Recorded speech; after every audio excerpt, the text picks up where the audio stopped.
locked us and took the key. Wasn't me, Uncle Jed.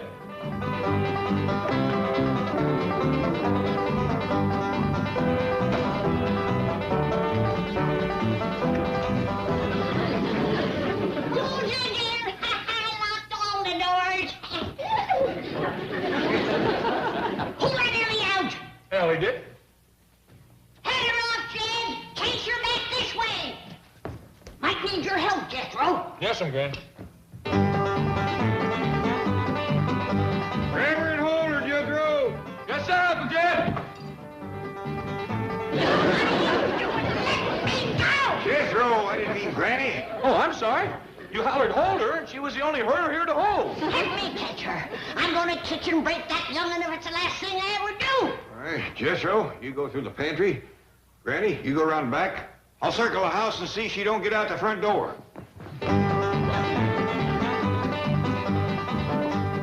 Hurry, Skip. Unlock the door. That's it, Skip. Attaboy.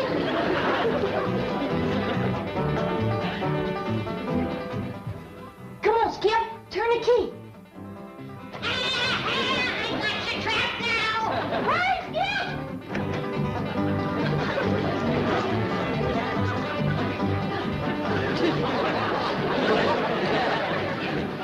Jethro, grab her and hold her.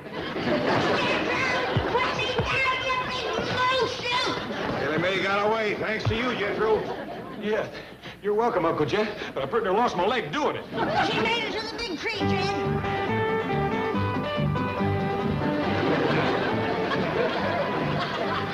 Jethro, how about shinnying up that tree and getting her down?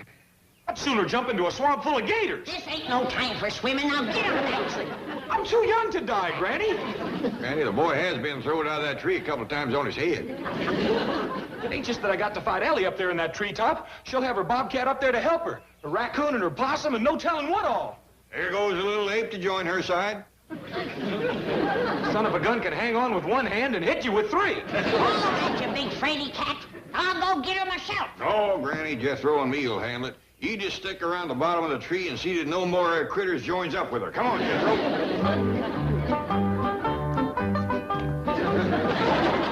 Remember what you promised me, Uncle Jed? Yeah, boy, put down your end and run. Where's Jethro? I'm gonna beat him up. You ain't gonna beat nothing but a great big batch of biscuit dough. Now you get busy and make your pa a nice pan of hot biscuits. You want hot biscuits, Paul? Well, it ain't that, Ellie. It's just that we figure you ought to be able to bake biscuits for your husband. Well, I ain't got no husband. Well, we're hoping all that'll change. You see, here in Beverly Hills, the girl's got a chance to marry up with a handsome movie star. Yeah, like Tom Mix or Hoot Gibson. Well, Granny, I hear tell that they got some new ones. Miss Jane was talking about a fellow named Cary Grant. Grant?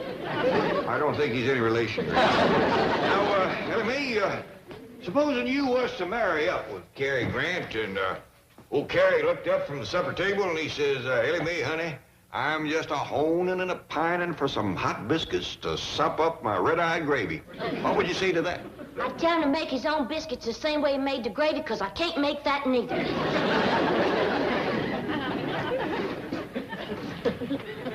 Ken, holler to the stove. I'm gonna learn her to make hot biscuits and red-eye gravy before Cary Grant comes a-courting. Grab her and hold her, Jethro! Last time I'm gonna do this for you, Uncle Jed. A fella can take only so much punishment.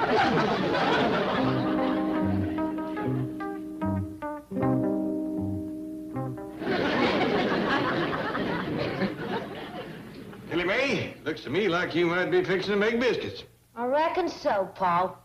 Flabber milk biscuits, light as feathers. Did you put in the soda and the baking powder, Ellie? All there was. All there was. Why, that was a 2-pound can of baking powder.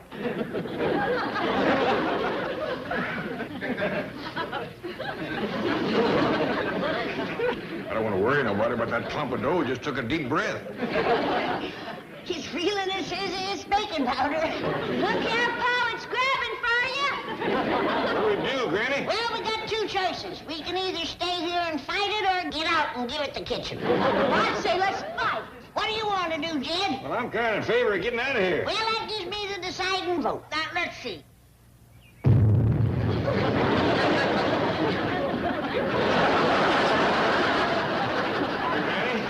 I kind of think we're going to have to find another way to get Ellie ready for court. Not me!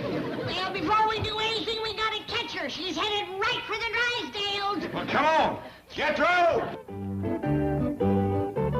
Why, Mr. Clampett, I would be honored to do a favor for you, any favor. It was you who gave me the opportunity to become a couturier. It was you who gave me this magnificent salon. Oh, vous êtes formidable. Vous êtes très généreux. Vous êtes un grand gentilhomme. Vous êtes... Now, Morris, before you say too much, maybe you first better hear the favor I'm asking. Commandez-moi. Well, Ask me anything. Oh, well, it's about my daughter, Ellie Mae. Ah, Ellie Mae. Très ravissante. Yeah. Well, Your daughter is beautiful. Oh, yeah, kind of high-spirited, though. Matter of fact, Granny has given up the idea of kitchen breaking her. We figure we're going to have to get her husband city style. City style? Yeah, with good looks, polite manners, and pretty clothes. And you want me to provide the clothes? And the manners, too, I reckon. Bring her in. I will begin immediately. You sure it ain't asking too much? My pleasure, Mr. Clampett. All right. Jethro! Granny! Bring her in! You best stand back, Morris. She's a mite snappish when she's first unwrapped.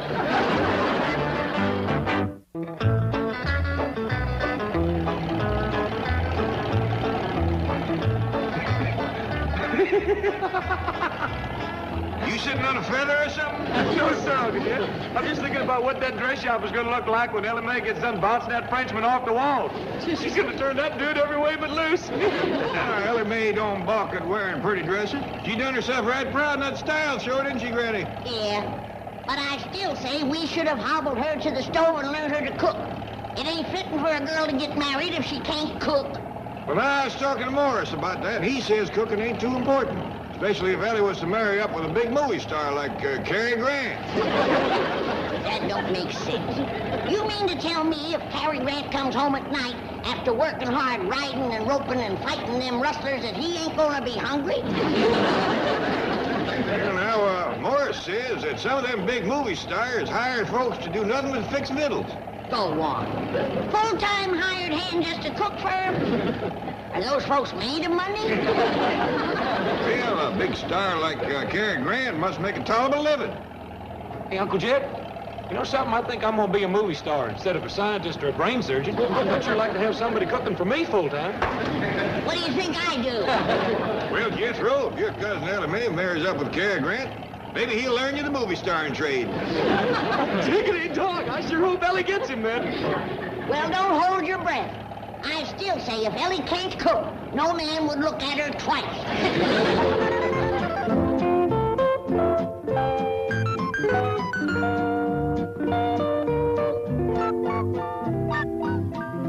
C'est pas vrai. Un rêve. Exquis. Ravissant. Adorable, non. Une princesse. Are y'all making fun of me? Oh, mais non, Ellie Mae. We were saying that you are beautiful. Ah, c'est belle pour n'importe quel homme. Madame Pauvin will teach you some French, along with other things. You will find it very useful. Oh, avec plaisir. Oh, I have an appointment now with an important new customer, the wife of a bank president. Comme Ellie, I want to see you in a dark wig. I'm sure the effect will be absolutely stunning. Don't wait for me, Jenkins. I'll be a long time, I hope.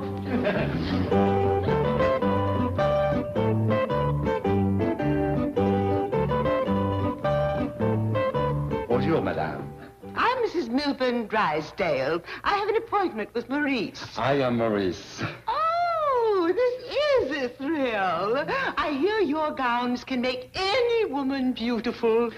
In your case, madame, it is you who will make my gown beautiful. Champagne? I'd better not. The very atmosphere is intoxicating. What I do need, Maurice, is something perfectly exquisite to take my mind off those dreadful hillbillies. Hillbillies? I won't bore you with the story. I only wish my husband could operate his bank as you do your salon and exclude undesirable peasants like the Clampetts. Did you say the Clampetts? Oh, don't worry. They'll never come here. They dress in the most outrageous clothing you've ever... Who is she? Who, madame? That divine creature who just... There she is again.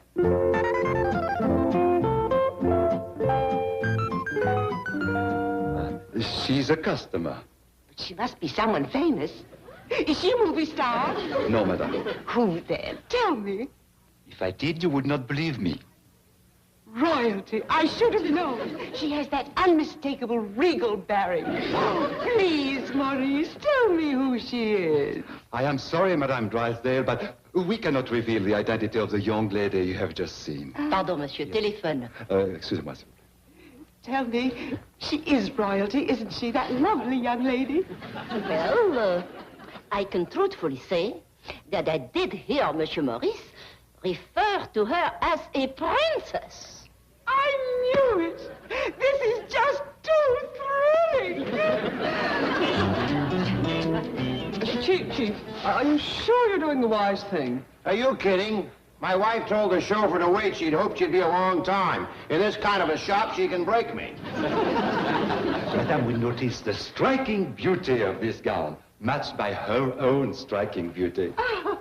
The motif is classic, the material is velvet, and the design is, of course, original. And the price is, of course, outrageous. Milburn, how utterly vulgar. How much is it? Maurice, you see what association with the wrong people has done to him? Pardonnez-moi. Certainement, madame. Milburn, you oaf. Just being here is a privilege. Do you realize who's back in the fitting room this very moment? A princess! Really, a princess? Did you say something about a princess? Being fitted in the bath. Isn't it thrilling? Who is she? Maurice refuses to divulge her identity. Probably traveling incognito. She didn't fool me. That kind of beauty and bearing has to be royalty. There she is. Isn't that thrilling? Isn't that Ellie? Gauls. Elegance. That's the word you're looking for, Chief. Right. Ellie gone. Yonder's the Drysdales and Miss Jane. Glasses.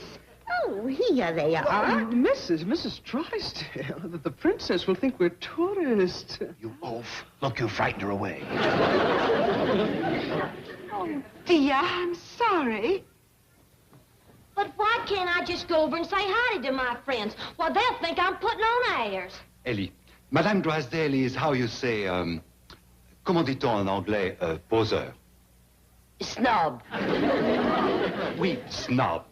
Now, if you will listen exactly to what Madame and I tell you, we will teach her a great lesson. Okie dokie. Oh, non, doki doki. Certainement, c'est contenu, naturellement. Well, how about... Well,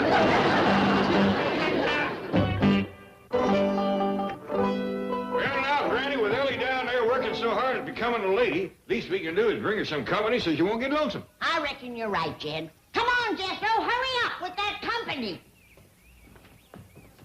What I want to know is why we can't be Ellie's company instead of these critters. Jethro, if we was to go down there and stand around and watch Ellie studying ladying, she'd get nervous as a cat. Speaking of that, where's your favorite bobcat? Up in the tree, and if she wants it, she can come get it herself. Yeah, I reckon that'll be enough company. Skipper sure does look nice, don't he? Of course he does. He's got on my best tie. Dog, if he don't tie it better than you do. Well, if I had 4 hands, I could do some fancy tying, too. Fancy eating, too. Come on, drive on, Jethro.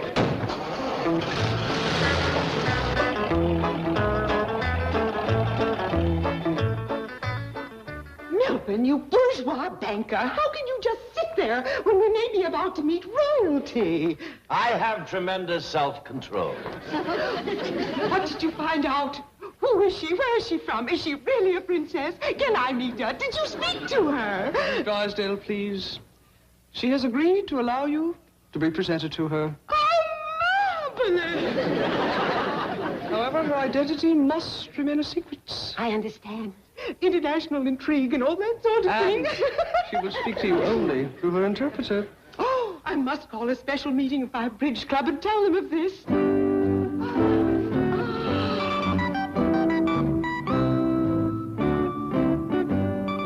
Presenting Mr. and Mrs. Drysdale. Je vous présente Monsieur et Madame Drysdale. Enchanté. Is the princess, that is Her Highness, staying in Beverly Hills long? Madame interprétée. Votre Altesse restera-t-elle à Beverly Hills longtemps? Enchanté. Yes. Come, Your Highness.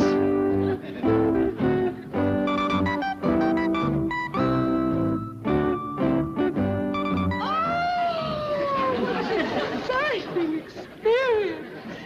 You see, Milburn, that is real quality. The product of generations of breeding and culture. She represents something that mere money cannot buy. I agree. Me too. Staying in Beverly Hills for a while. Perhaps we can persuade the princess to appear at our huge party. What huge party? The one we're giving for the princess. Now, Margaret. Hathaway, you're very clever at arranging these things. Do speak to her interpreter. Enchanté.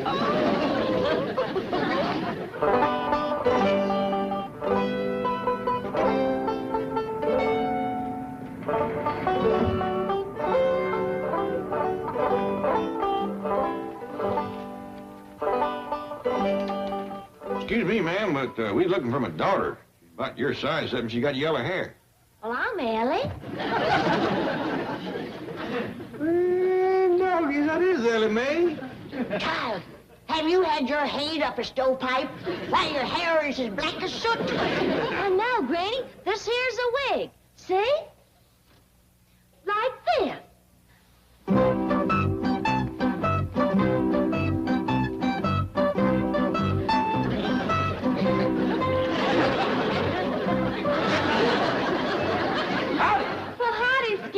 Sure is good to see you. You too, Jethro. Thanks. Oh, good. The entire royal family is here.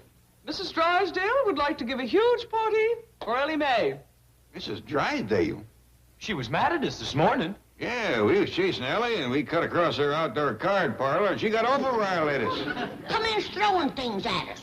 Little sandwiches. They was good, too. Her attitude has changed. Will you attend the party, Ellie? Well, is the rest of my family invited too? Mrs. Drysdale would be thrilled at the prospect. Excuse me. You see, Ellie, what becoming a lady has already done for you? Yes, sir, Paul. Did you speak to her? Will she accept? The princess will attend your party if her family and retinue are also guests. But of course they're all invited. I'll be honored. I shall so inform Her Highness. Now, Milton, if we are going to entertain the royal family, I insist that those untouchables next door be moved out. Margaret, how would you like it if the princess and her entire family and retinue were to occupy the Clampett mansion? Oh, Milburn, I'd be the happiest woman in the world. No more complaints about the hillbillies? Never. And your mother will stay in Boston? Forever. Then you have my word on it.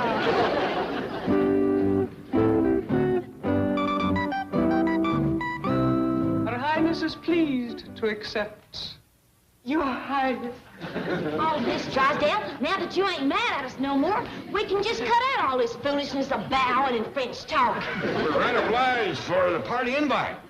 Hope you have some more of them little sandwiches you was throwing at us. What's the matter, Miss Drysdale? You got a stomach ache? Reckon she's ailing, all right. Oh, going all right. Sorry, Miss Drysdale calling off that party. Been a good chance for Ellie Mae to meet some fellas. Don't you worry about Ellie Mae. She's gonna get a husband the right way. Baking and cooking. Oh, you got to stir up biscuits again? No, this time it's my homemade bread. How you doing, Ellie Mae? All right, I reckon. And you put in the yeast, girl? Oh, there was. All there was? Why, that was a 2-quart crock. I reckon I'd best get this outside before it gets out of control. Open the door, Ellie Mae. Best throw the blanket over it, Granny. We don't want to be scraping it off the walls again.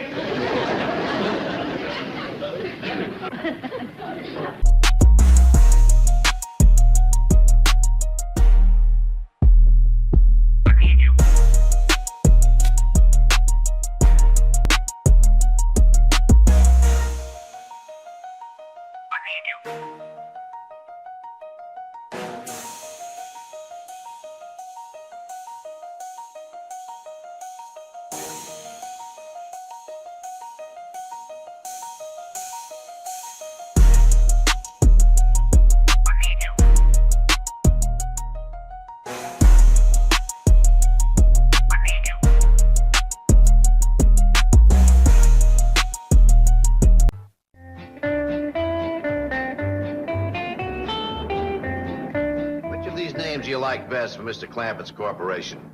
Jedco, Jed Clam, Clamco, or JDC Incorporated?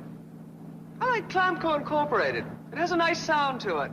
Then Clamco Incorporated it is. Now, let's see. Jed will be president. Granny can be vice president. Ellie Mae, secretary-treasurer. That leaves Jethro. What do we do with him? Here's an idea. I'll marry him. Oh, he's serious. Well, if I may say so, Chief, he'd make a far better husband than he would a corporation executive. This corporation is just a formality for tax purposes. I'll continue to make all the decisions and all the investments just as I have in the past. What will the Clampetts do?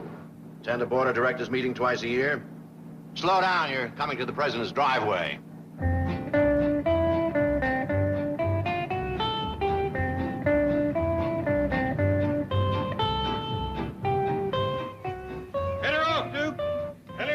Come back here and put on a dress. Oh, howdy, folks. Be right with you directly. Head her off, Duke. You know, Chief, somehow they just don't look like corporation executives. Did you bring your notary seal? Right here, Chief. Ready to go. Well, pucker up and seal off the wisecracks.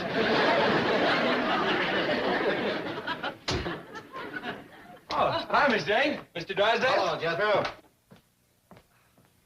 You just missed Jed. He's out shagging Ellie. Yes, we saw them. Well, come in and have a cup of coffee whilst you're waiting. Oh, thank you. Good to see you, Mr. Drysdale. I'm sorry I couldn't stop before. Quite all right. Did you catch Ellie Mae? No, but Duke's got a tree. Quick as I get my second wind, I'll climb up there and fetch her down. Well, now, if you can take a little time away from treeing your daughter, I'd like you to become president of Clamco. Oh, no, thanks, Mr. Drysdale. I ain't much of politics. Politics? Besides, I don't even recollect where Clamco is. You, Granny? I think it's down in Pike County, Jed, near Flat Rock. No. Clamco is right here in Beverly Hills. Well, now, you best forget it for sure, because folks out here never vote for me for president. Jed ain't fancy enough for city folks. And if it comes to making speeches, I'd be plumb pitiful. Mr. Clampett, you don't have to win an election. Clamco is a corporation, and you are its president by virtue of being the majority stockholder. Here they are.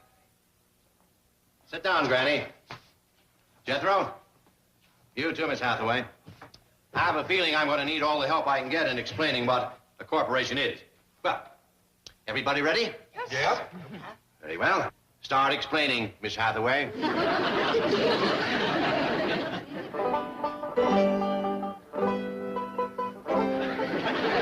Ellie, come down out of there.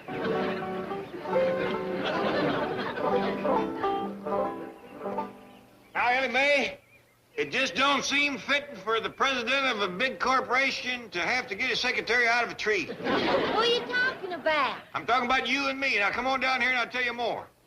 I'm coming down, Paul.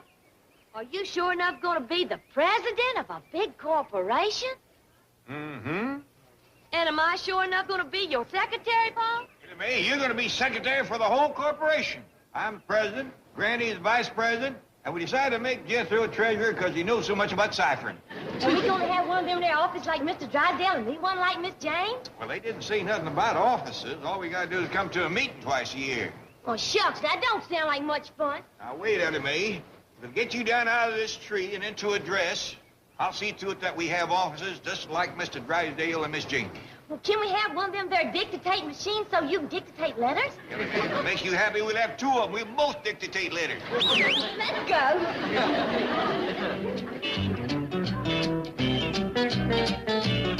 Thanks for the lunch, Fleming. See you later. Your messages, Chief? this one I think is the most important. Who wants an office? President of Clamco Incorporated. And not just an office, but a suite of offices with 2 dictation machines, 1 typewriter for the secretary. I can read. Pencils and plenty of cipher and paper for the treasurer. Jethro. A swivel and rocking chair. For Vice President Granny. Now, I have checked the building. We could give them the penthouse executive suite. Are you out of your mind? That rent's for $2,500 a month. Besides, they don't need offices. President Clampett seems to think they do. Well, he'll just have to be talked out of it. Now get him on the phone. Yes, sir. And when you get him, talk him out of it. Oh, gee. I have to do everything myself. Am I surrounded by jellyfish? Am I the only one with the courage to... Howdy, folks. Just wondered how my new offices was coming along. Fine, just fine. I'm giving you the best in the building. The penthouse executive suite. Don't have to be nothing fancy. Only the best for President Clampett. How soon those offices be ready, Miss Hathaway? I think an hour should do it. Well, speed it up. Anything else you'd like? Well, to tell you the truth, there is. I always had a kind of a hankering for one of them fancy leather lunch boxes like you tote. Miss Hathaway, take care of that. A fancy leather lunchbox with Mr. Clampett's name on it. Yes, sir. Well, sure do thank you. See you in about an hour. We'll be looking for you, President. Welcome to the Loyal Order of Jellyfish. You have your notary seal handy. Yes, sir. Pucker up and use it.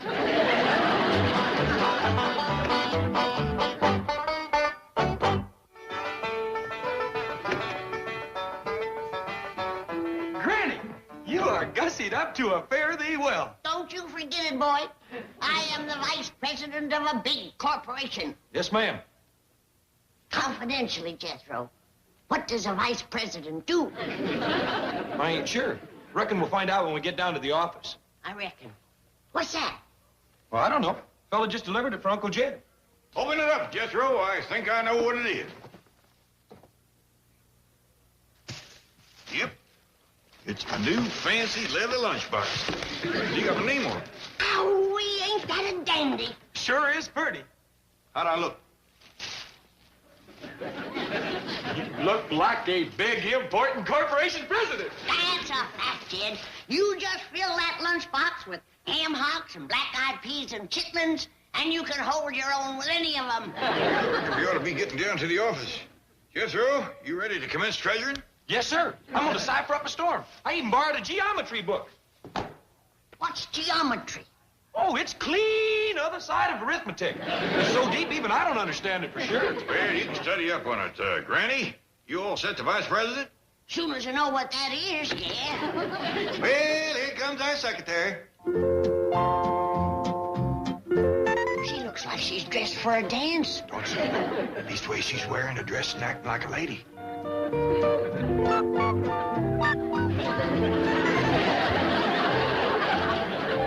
Hey, Paul, let's get down to the cooperation so we can commence the dictating something. I figured you'd want me to wear one of these here dresses that Morris made for me. Does you proud, Ellie. You're prettier than a Christmas packet. Well, you are too, Paul. You too, Granny and Jethro. Yeah, I reckon we's as fine-looking gaggle of corporation executives as you'd see in New York, Joplin, any of them big cities. Let's go.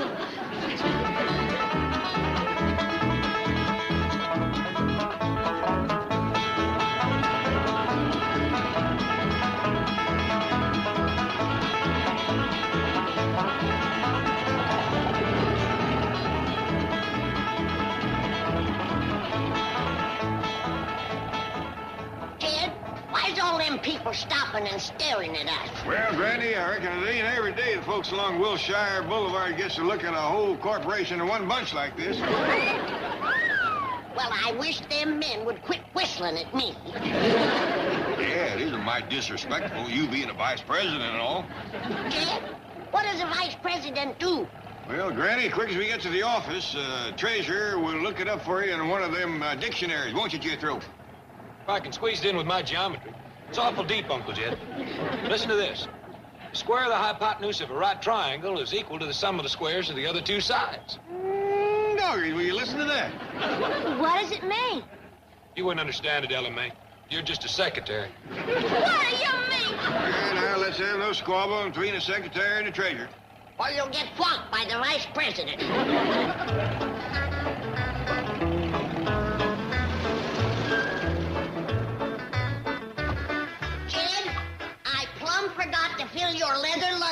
box with victuals. Oh, I'm just toting for practice, Granny.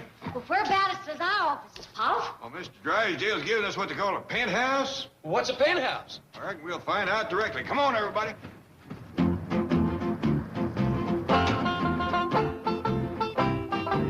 Come on, Granny. If this is a penthouse, you can have it. Come on back, Granny. Granny! Now, Jed, Come here. Jed, I ain't a-going. You come on back. I ain't a-going in there, Jed. It ain't big enough for us. There's no windows in it. We'll suffocate. Granny, this ain't the penthouse. This here is an elevator. This is how you get to the penthouse.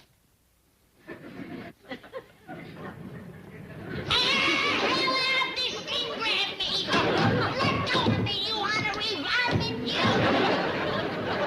That's your back, Jethro. Jethro! You put down, you big lummox. Put me down. I ain't going in here. Come on in, Granny. It's all right. I changed my mind. I don't want to be no vice president. I want to go home. We won't let nothing happen to you, Granny. You see, Ellie Mae ain't scared. That thing didn't grab her. Set her It down. grabbed me. Set her down, Jethro. It's moving.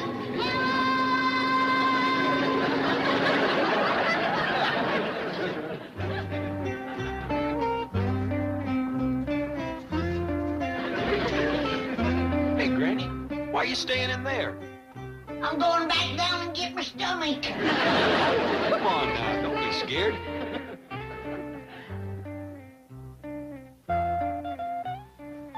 What's Clamco Inc., Pa?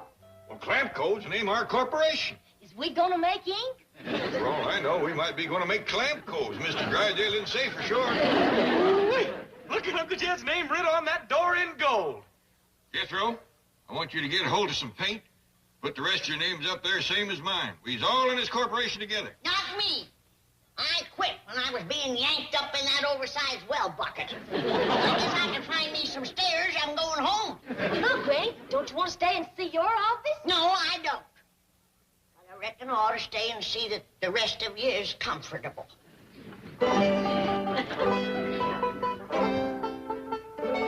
See, this here's my desk. See, I got my name on it. No, there's your dictating machine.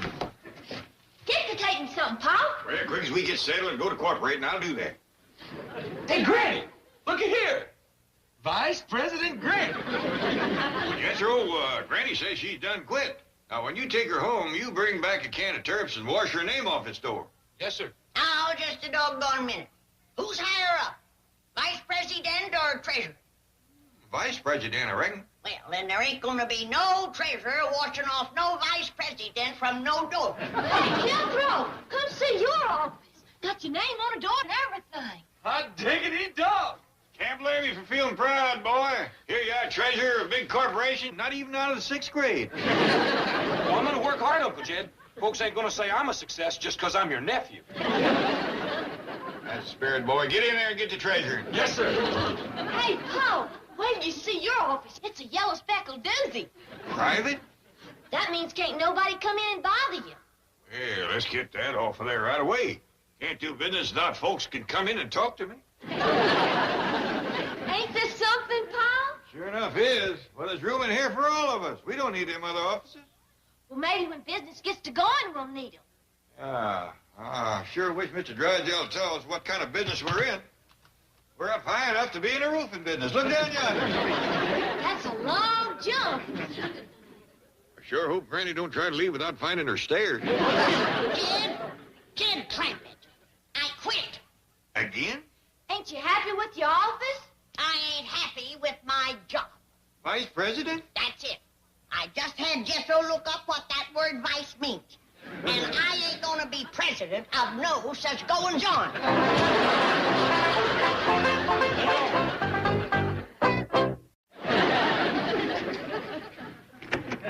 Uncle Jed, I couldn't find no turps, but I got some of that gold paint. Mr. Whitland, Jed. Oh, wait, I got an idea. Hold down this half of your Granny. We have this fixed in no time, Granny.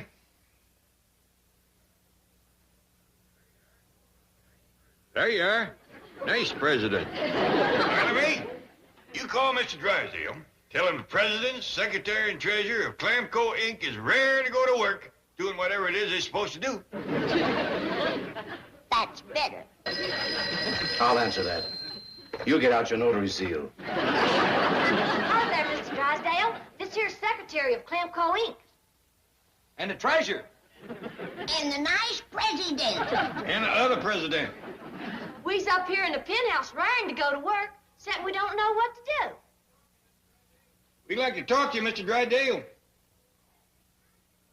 He says it ain't time yet for a meeting of the board. Tell him we get bored quicker than city folks. Yes. All right, Ellie Mae, I'll come right up and explain everything. Bye. You come along. 3 miles are better than 1. And so we see, from what I have pointed out, that the corporation tax picture is not only brighter from the standpoint of the maximum tax rate of 50% on corporate income as opposed to 77% on personal income, but also from the standpoint of the eventual possibility of attaining a long-term capital gain upon the ultimate sale or dissolution of said corporation to wit, Clampco Inc. Mr. Treasurer, do you hear all that? Oh, yes, sir, every word. You understand it? No, sir, not a word. How about you, Miss Secretary? You understand it? No, sir, Paul. I mean, President. How about you? She lost me right after she stood up and cleared her throat. Miss Jane, that was a dandy speech. But I'm afraid that I didn't cut a whole lot of meat out of it, neither. I suppose you understood it, Mr. Drysdale? Not a word. Chief! Oh, I'm kidding. But I can boil her 10-minute oration down to one simple statement. You'll be paying less money to the government. Now, I make a motion that we adjourn so you can go home and relax and leave all the high finance to us experts. Well, now, excuse me, Mr. Drysdale, but could I say something? Of course, what's on your mind? Well, now, I hear tell that the government needs a lot of money. Well, that's their problem. Our problem is to see that they don't get it from us. Why? Why? Well, everybody tries to avoid paying taxes. Why? Well, great Scott, man. That's the American way. Chief, perhaps you should explain to Mr. Clampett that it is perfectly legal to avoid taxes so long as we do not evade them. Right. In other words, Mr. Clampett, the government doesn't want you to pay any more tax than you have to. Well, now, if the government needs all this money and I got plenty, I don't mind giving it to them, especially since this country's been so good to me. Yeah, you That's bet. for sure. Well, the way to help this country is to put money in circulation. And that's exactly what Clampco is going to do. It is? Absolutely. That's what a prosperous business economy does. Puts more money into the hands of more people. Well, that makes a whole heap of good sense. I see you're getting the picture. Well, now, if you'll excuse us, we'll be getting back to the office. Well, thank you very much, Mr. Drysdale, for explaining it to us. It's a pleasure. Goodbye, sir. Bye. Bye. Or what? Well, I reckon we got our work cut out for us. We sure have. That's a fact. I'll say. What is it, Uncle Jed? That's what Mr. Drysdale said. We got to get more money into the hands of more people. Oh, yeah. He said that. How are we going to do it? Well, the first thing we need is money. Now, you and Ellie run down to the cashier, fella, and get a big heaping box of it. Come on, Jethro. Gentlemen, Clampco Incorporated, which I have the pleasure to represent as a director, is desirous of purchasing large parcels of income property. Hotels, apartment buildings, commercial property in your area. We have unlimited capital and we... Great Scott! Money! Falling from the sky, look! Chief, I hate to see this, but I think it's coming from the penthouse. Oh, no.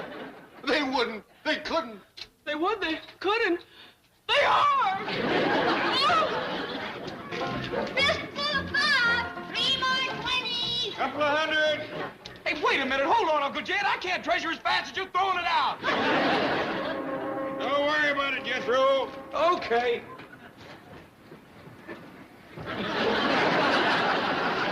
Nickety dog, he's sure getting a lot of money into the hands of a lot of people. Compliments of Clampco Incorporated. Wait a minute. Them people's getting it all. How about the folks over on my side of the building? Help yourself, Granny. Load me up, Ellie.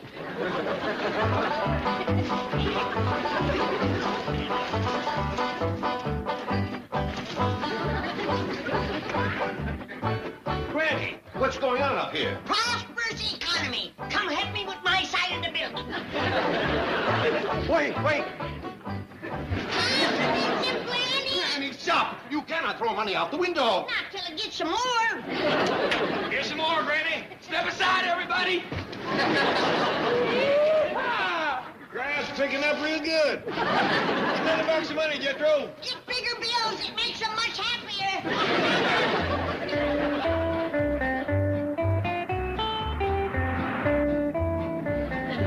Cheap, cheer up. So they gave away $27,000. They could afford it. I know, but the way they did it, it's not deductible. Now Jed wants to dissolve the corporation. Did he give you a reason? No. He just said if he couldn't give money away, that he'd just as soon forget it.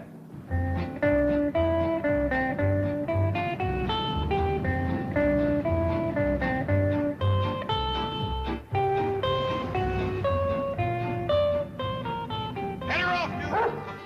Anyway, you come back here and put on a dress. Howdy, folks. Be with you directly. Head her off, dude. Ellie, come down out of there. I ain't gonna do it, Paul. Well, Chief, if I may venture an observation, it looks as though Clampco Incorporated is up a tree. Here's your notary seal. Pucker up. Exactly. And Clampco that one. Running sweat drips like tears. Each step forward outstripping my fears. Skyscrapers looming, they've been there for years. But today's the day I disappear. Breaking the chains with every stride. Feel the rhythm of hope deep inside. No looking back, tide's about to turn. I'm racing for a life where passion burns. Yo, it's a dash or race out of this maze. Feet on the pavement, hearts ablaze. Got my mind on the exit, no time to phase. Escape the routine, these endless days. Chasing freedom like it's just a breath away. Dodging shadows in the alleyways. Life's a game and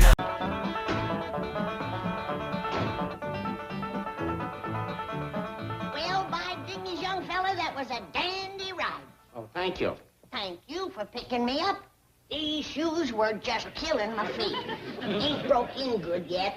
Well, I could see you was limping when you flagged me down. Putting your wave my arm out before you stop. Well, I'm used to spotting people who need a lift. I do that all day. Oh, what a fine thing.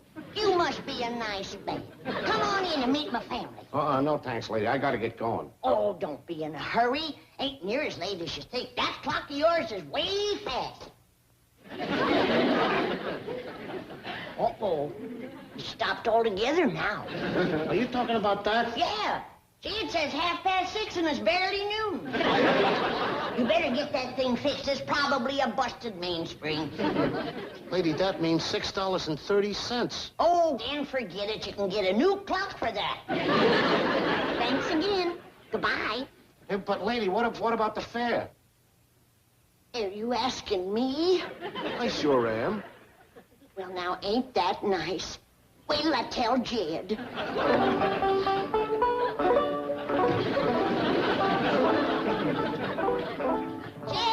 Jed, I'm going to the fair. Who with, Granny? Nicest man I met since I come to Beverly Hills. He works for something they call a cab company. But mostly he just drives around and takes tired folks home. He just brung me clean from town. Well, now, you see, Granny, there's nice folks every place. Just have to take trouble to find them. You better go out and keep him company, Jed. We're going to do a lot of walking at the fair. I got to get out of these high-style shoes. All right, Granny.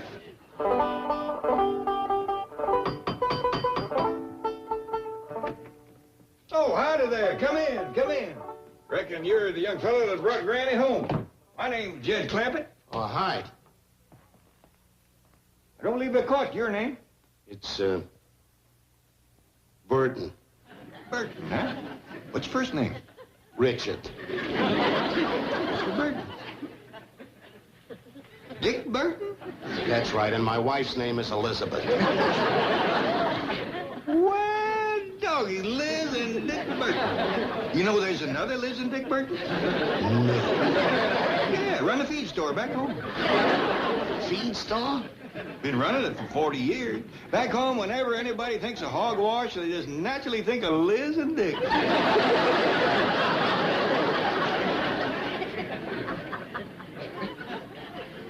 Sit down. No thanks. Say, what happened to the lady that just came in? Oh, she'll be down in a minute. She told me about the fair. Good, that's 6:30. Well, you got loads of time. Sit down. Well, glad you come in. I wanted you to meet my son-in-law. Ain't he a nice feller, Jed? He sure is. Gives you a whole new feeling about Beverly Hills. Well, changed my shoes. We're ready for the fair. Me too, that'll be 6:30. Oh, you two got lots of time to kill. Yeah, we can go for another ride. Not until I get my $6.30. $6.30. Well, the time I've been waiting, it should be $7. What for? For picking her up in town and bringing her all the way up here. You mean you're going to charge money to a poor old widow for picking her up and fetching her home?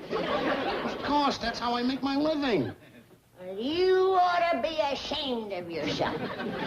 What? For making folks think you're so kind and neighborly and then charging them money for it. Lady, that's my business. Well, I'm going to make it mine. Now, simmer down, Granny. Mr. Burton, I reckon what you're doing is within the law, but it's a mighty sorry way for a grown man to behave. Oh, this has got to be a rib. The costumes, the mansion, the whole bit. I didn't know I was living in a mansion.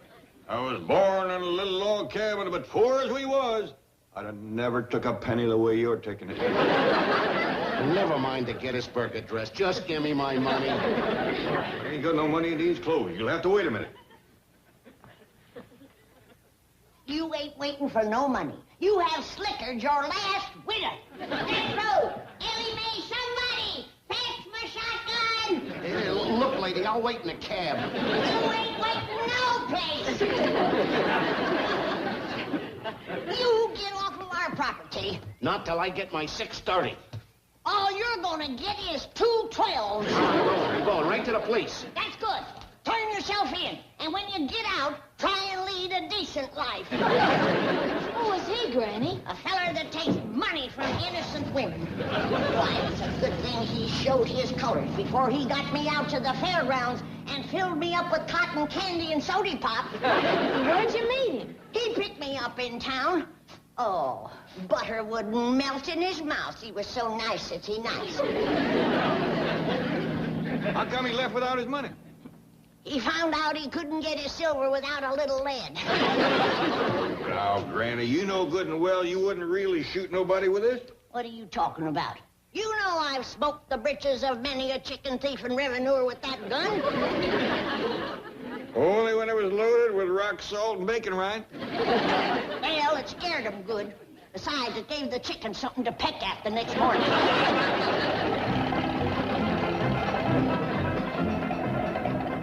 Jethro, you're just the rascal I'm looking for. Well, what'd I do now? Nothing. You're gonna learn me to drive. Well, what for? But it ain't safe for a lady to walk the streets of Beverly Hills. All right, Uncle Jed? I don't see no harm in it. When you get through with Granny, I might just take a go at it myself. Come on, come on. What do I do first, boy? Well, the first thing you do is turn that there what you call ignition key. What does it unlock? The electricity or something. Then the next thing you do is stomp down on the starter. That's that there little button on the floor. And then you leave off the brake. Like this.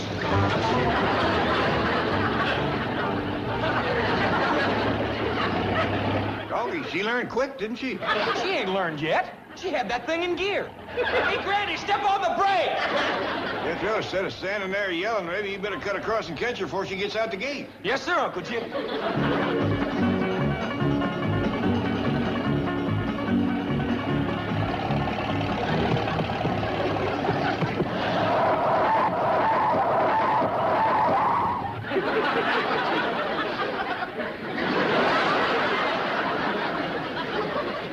What did you stop me for? I was just getting going good.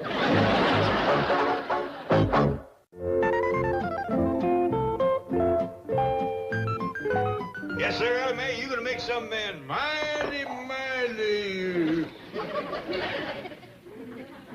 I wish you'd look at that. I ain't seen one of them in years. Well, turn to it, Paul. You bet I will. See, this is an extra big one, Ellie. How about you having some? Oh, no, sir. This is all for you, Paul. Good. See, you got some hot mustard I could smear on that? Oh, it's got hot mustard in it, Paul. Oh, good. Well, how about some sorghum to pour over it? It's got sorghum in it, too. Well, say, Ellie Mae, how about you brewing up a pot of coffee? I got some boiling. Boiling? Yes, sir, I'll fetch it over.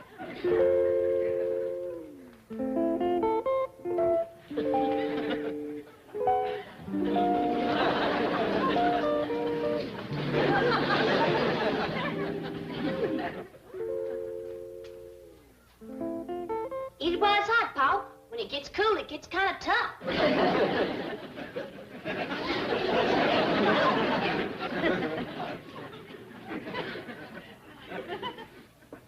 You've been boiling that coffee for some time, ain't you? Yes, sir, Paul. I want to make sure it was good and done.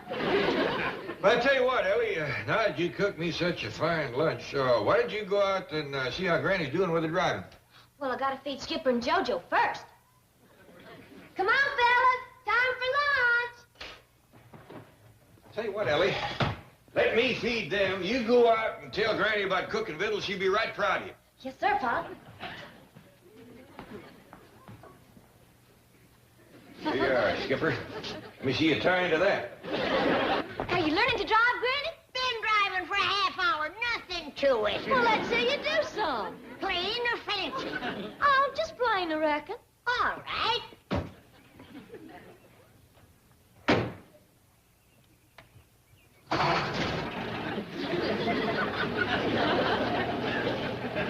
Oh, your wheel ain't touching, Granny. Just a minute.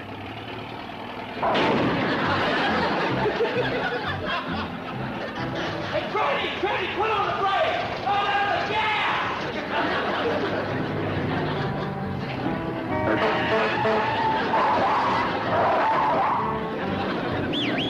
I can't wait to see her fancy driving.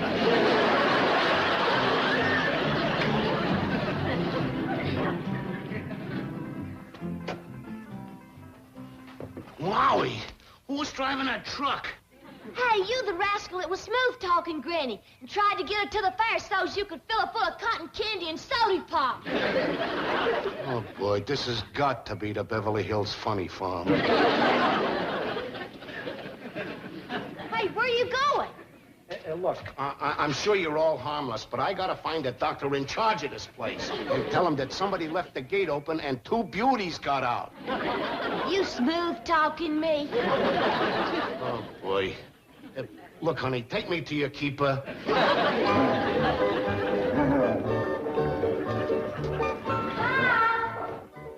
Quick, fellas. Take the tug-of-war outside. We don't want to discourage Ellie.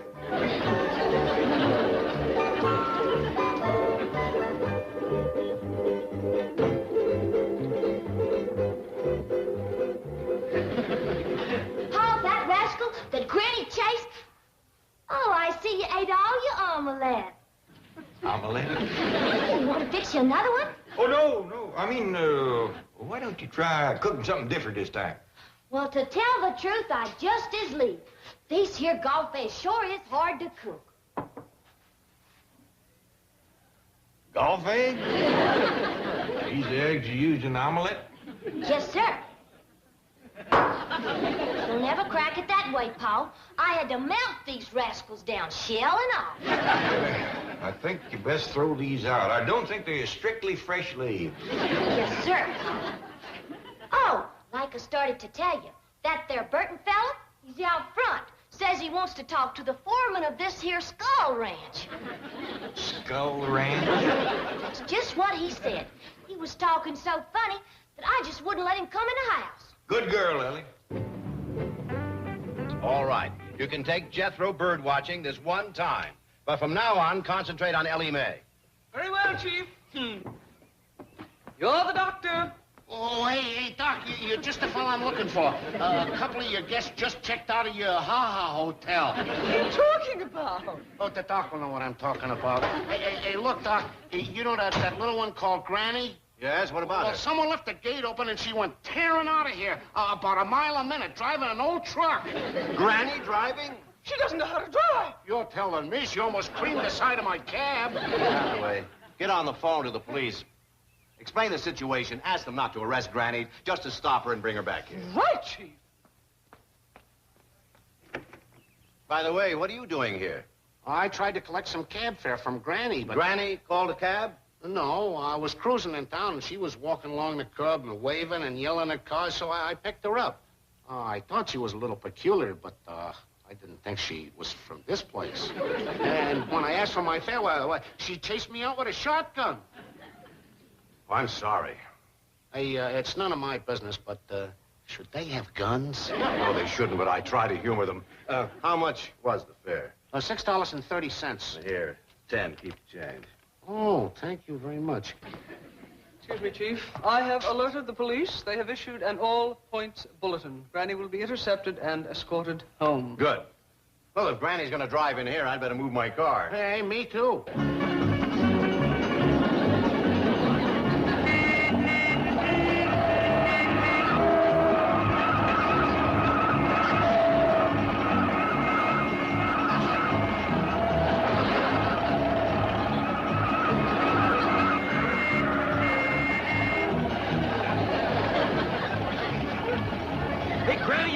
Past another red light.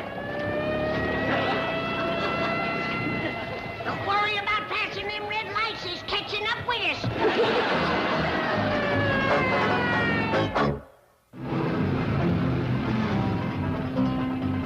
Granny! This ain't the driveway! Who needs it? I'm taking a shortcut. Well, we'll be back shortly. Here they come, Chief. Mr. Clampett. Bye. Beverly Hills police certainly are efficient. Best in the The country. brake! Granny! Step on the brake!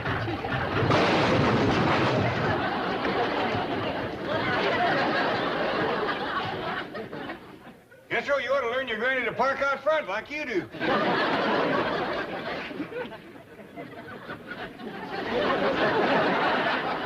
Uncle Jeff, I have done given my last driving lesson. Granny, are you all right? Am I all right? I beat that policeman Lady, here. I've seen a lot of drivers in my day, but you topped them all. Now, would you sign this citation for me, please? That's just fine. If you want to wait a little while, I'll go in and see if I can find a picture and I'll autograph it for you. No, thanks. I'd just like to see your license, please. Hunting, fishing, or wedding. I'm Melvin Drysdale. If you'll step inside, we'll telephone headquarters and straighten the whole thing out. Hey, buddy, come here. Huh? I can see you're a little confused. Don't you know what this place is? It's like a private home. It's a private home, all right, with rubber rooms. What? Yeah, it's sort of a very exclusive Freud factory. You know, kind of a happy farm. The little woman I picked up, she's, Bubbles in the think tank. I brought her back once today. She keeps busting out. who's that big kid with her? Well, I figure he's got a little space to rent, too. You know that tall geezer, the one with a scraggly beard? Thinks he's Abe Lincoln. Well, who's the fella Drysdale? Oh, he's the doc, the head shrinker. Thanks, I'm glad you told me. Well, wait a minute, what are you doing here? Oh, no, that's my cab out there. I'm waiting for somebody to bust out so I can bring him back. The doc pays real good for that. Jojo, give me that. It's mine. Now, you turn loose. You ain't supposed to have this.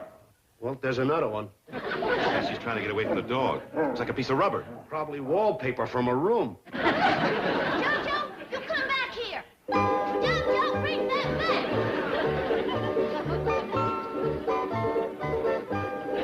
Well, there's another $15. See you later.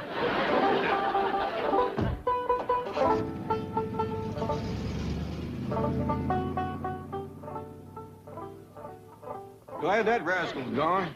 Granny didn't cotton to him. Is that because he picked her up and brought her back here? Yeah, but she can drive now. Make it easier for her to get away. Why would she want to get away?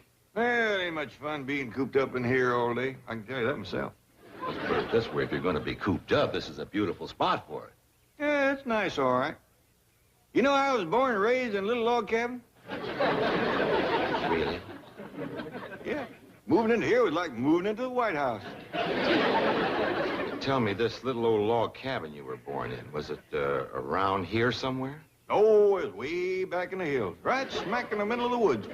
I'll bet you did a lot of rail split when you were a boy. It's a fact. Man and boy, I split many a rail.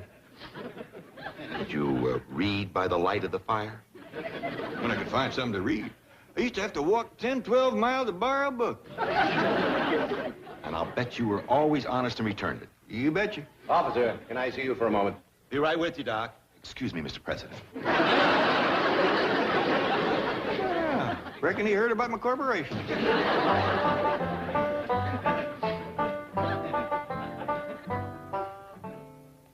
I spoke to the captain. I gave him my assurance that Granny would do no more driving. He said to tell you that everything is squared away, okay? Oh, well, all right, whatever you say. You're the doctor.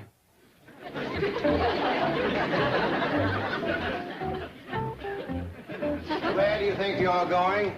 Bird watching. You promised I could take Jethro. Well, all right, go ahead. Perhaps we should see a red-breasted nuthatch or a yellow-bellied sapsucker. Well, it's none of my business, but shouldn't somebody go along to keep an eye on those two? You want the job? No. Thank you. But there is something. You know, I've never been in a place like this. Could I go upstairs and look around? Sure, if you'd like to. Go ahead.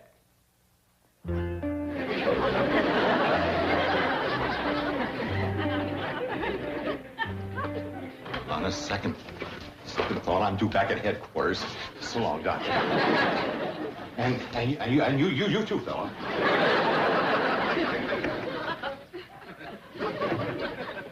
Excuse me, Mr. President, but I gotta get out of here.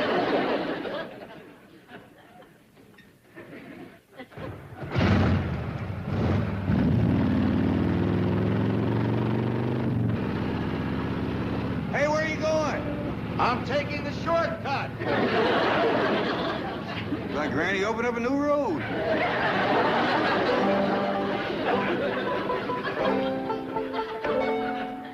Oh, here you are, Mr. Clampett. Now, remember, I promised the Beverly Hills police that Granny will do no more driving. I'll do my best, Mr. Drysdale, but that's a mighty muley little woman, and she has took quite a shine to driving. Well, we've got to see to it that you... Granny. She must have snuck around the house. We've got to stop her. Relax, Mr. Drysdale. It ain't Granny driving.